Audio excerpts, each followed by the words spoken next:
Netflix లో చెప్పాడు కదా, ఫేస్బుక్ అని అడిగాను. ఫేస్బుక్ CEO జుకర్బర్గ్ అడిగితే వాడినంటే హూజ్ ఆర్ కాంపిటీషన్ అంటే ఏమన్నాడు తెలుసా, ఫ్యామిలీస్ ఆర్ కాంపిటీషన్ అంటాడు. Families are competition. వాడి ఫ్యామిలీలోంచి పక్కన కూర్చోబెట్టి వాడికి రీల్ మీద స్క్రీల్ ఇస్తే వాడు స్క్రోల్ చేసుకుంటానే పోతాడు. Next generation today everybody is occupied with stupid thing కదా. It's a good thing, but I actually call it idiot box అనేవాళ్ళు మేము చిన్నప్పుడు టీవీ.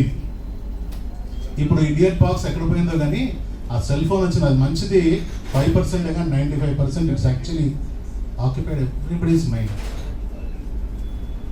ఒక generation has spend lot of hours in prayer, reading the word of God and preaching the word of God. మధ్యలో ఒక తరం ఉంది, మా తరం. నెక్స్ట్ ఇంకొక తరం ఉంది, ఆ తర్వాత ఇంకొక తరం. Who is going to connect these? Today I give a challenge to this church. Where is the connection? From one generation to another generation to another generation. న్యాయాధిపతుల్లో ఇఫ్ యూ రీడ్ జడ్జెస్ వద్దులేండి, కానీ అందులో ఏముంటుందంటే ఒక తరం వచ్చింది, వాళ్ళు యేసు ప్రభు ఎవరో దేవుడు ఎవరో ఎరగని తరం. The generation did not know God. The word of God specifically said, teach them to your children's children. Write them on the wall. When they sit down, you teach them. When they get up, you teach them. When you walk, you teach them. When you sleep, you teach them the word of God. Today, how many families are teaching the word of God? Today, how many elders are talking about the word of God? Are we wise? Are we foolish? 90% we are foolish. Satan ఆడుకుంటున్నాడు, చెప్పొద్దు కానీ ఆడుకుంటున్నాడు. He is kicking everybody in every direction.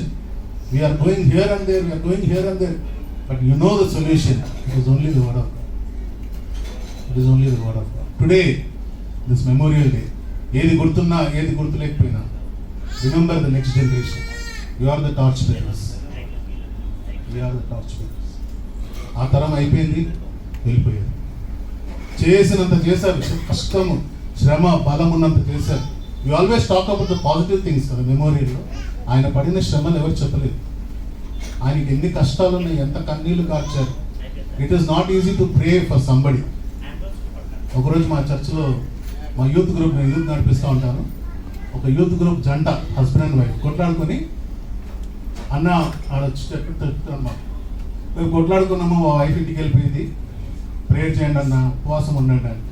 సరే మేము fasting prayer ఉంటున్నాం. ఒక రోజంతా fasting prayer తర్వాత నెక్స్ట్ డే కూడా ఫోన్ చేసి ప్రేయర్ చేద్దామా అని నేను ఫోన్ చేస్తే అడేమంటుంది తెలుసా, అన్న నిన్నే మా వైఫ్ వచ్చింది, మేము కోడి కూర చేసుకొని తిన్నాం.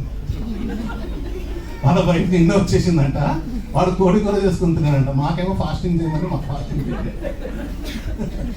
ఎందుకు చెప్తాను మాట అంటే, see we are praying so much, కానీ what is the congregation doing? Today I want to ask the question కదా. ఒక పాస్టర్ గారు ఇప్పుడు లేరు, ఆయన సంఘ నాయకుడు లేడు. ఆయన ఎంతో ఉపవాసం ఉండి, ఎంతో ప్రార్థన చేసుకుని, ఎంతో కన్నీరు కార్చి, ఎంతో చేశాడు. Now in return what are you going to give him? This is the question which you have to think కదా. ఇక్కడ ఏదో వచ్చాము, కలిసాము, రిపీట్స్ చెప్పాము, తిన్నాము, వెళ్ళిపోయాము. No no no, that's not memorial. Memorial is much more than. Memory అంటే ఏంటి అంటే ఎరేజ్ కానిది.